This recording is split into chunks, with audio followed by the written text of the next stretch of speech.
Dark waters. I can't believe it, Leo, Sophia gushes for what feels like the 100th time this morning. Cassie is just incredible. She's stunning, brilliant, and oh my gosh, her laugh. Have you heard her laugh, Leo? Not really, I respond, attempting to maintain my composure. Of course I've heard it. The school practically holds its breath every time she laughs, her voice ringing through the hallways like a haunting melody that lingers long after she stops. Captain of the debate team, a straight-A student, and the sweetest girl on the planet. He's relentless. I wish I had put on my headphones when he sat down beside me. I mean, she's everything. Yes, she's amazing, I say, trying to end this conversation. A nagging voice in my head insists I put an end to it. Maybe you should reconsider going after her? I suggest cautiously. Are you insane? He exclaims, disbelief etched on his face. I'm head over heels. How can you not see how perfect she is, Leo? Because I can tell you again if you want. Oh, I've heard enough, I reply, trying not to sound too irritated. He's been obsessing over Cassie for what feels like ages. Ever since the school's talent show, when everyone noticed her radiant smile on stage, everyone except me, it seems. But that's what I mean, Leo.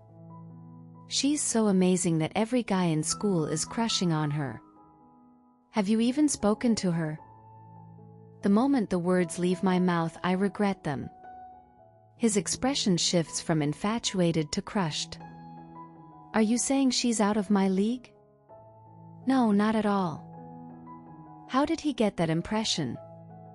I just wanted to convey that she's probably overwhelmed with admirers. It's not about me. Then are you going to support me or just stand in my way? On what? He rolls his eyes dramatically, making me feel like I'm missing something vital. I'm confessing to her tomorrow. Are you with me or against me? My heart races at the thought. Why now? This wasn't like Leo. He's usually easygoing, never this intense about something trivial like a crush. I know we've been friends since childhood, and I don't want to jeopardize that over a girl, no matter how captivating she is. Of course I'll help, I manage to say, though I feel like I'm betraying myself. Normally his bright smile would lift my spirits, but this time it only deepens my anxiety. The bell rings and Leo rushes off to class, leaving me with a pit in my stomach.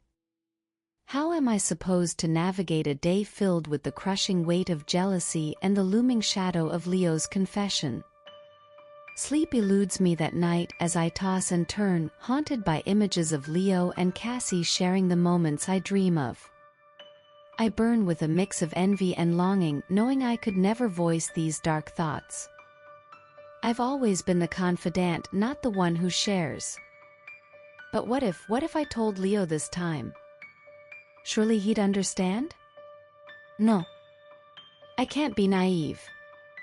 Since he met Cassie, he's changed. His focus is solely on her, and I feel more like a ghost. But Leo is my best friend, I have to support him.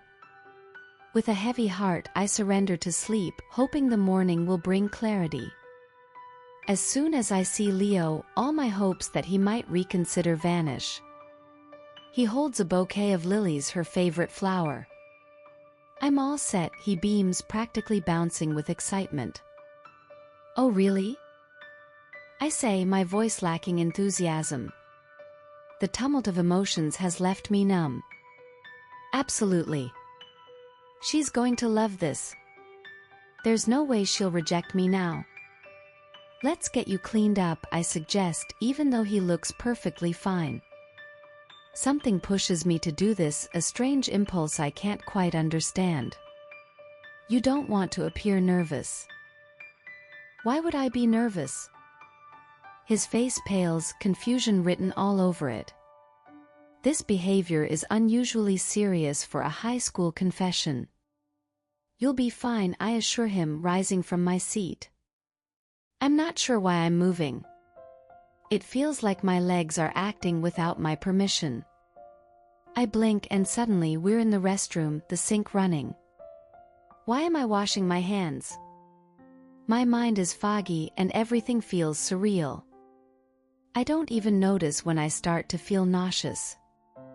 The scent in the air is metallic sharp. My stomach churns and suddenly I'm doubled over the toilet, retching. As I wipe my mouth, I look up and see blood smeared across the floor. Panic sets in and I stumble backward, slipping.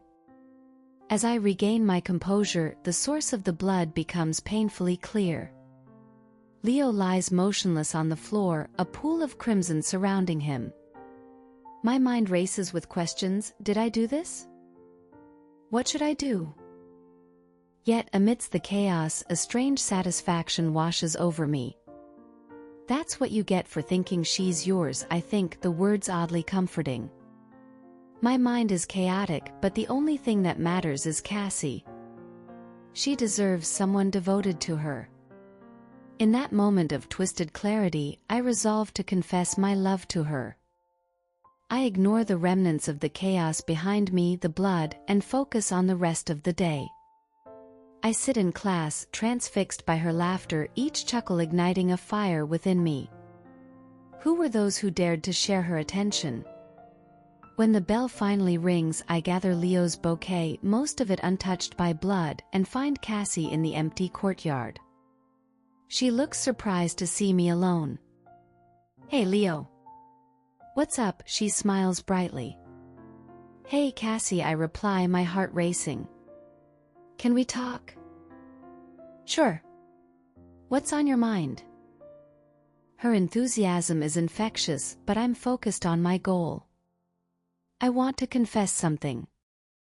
You might not remember, but I've had feelings for you for a while now. The words spill out, and for a moment she's silent. Really? That's sweet, she beams. I've noticed you, Leo. You've always been kind. But I need to ask you something first. How far would you go for love? Before I can respond, she leans in, a manic glint in her eyes. You're mine now, she whispers, pulling me closer. Before I realize what's happening, she kisses me, and I feel my strength draining, as if she's siphoning my very essence. Dazed, I find myself falling, pulled into her dark embrace.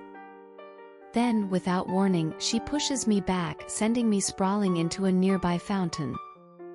Cold water envelopes me, and I struggle for air, my instincts screaming at me to survive. Yet as I sink deeper, I find comfort in her melodic voice. It soothes the chaos in my mind, and I let go of everything. This is where I belong, drowning in her allure, finally free to embrace the darkness that surrounds us. As the cold water enveloped me, I felt a strange sense of calm wash over me. My body sank deeper into the depths of the pool, and I could hear the muffled sounds of Aria's laughter mingling with the bubbles escaping my mouth. It was an odd sensation, each gasp for air turned into a quiet acceptance of my fate. The world around me faded, and all I could think of was her beauty, her laughter, the way she made me feel alive even in these final moments.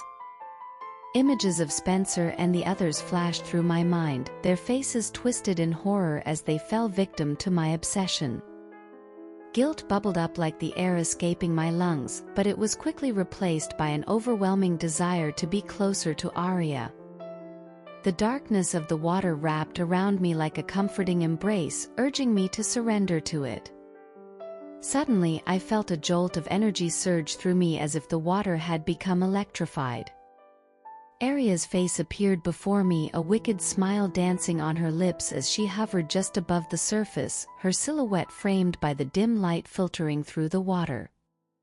You wanted to be mine, didn't you? She whispered, her voice echoing in my mind. I've been waiting for someone like you, someone willing to make sacrifices for love.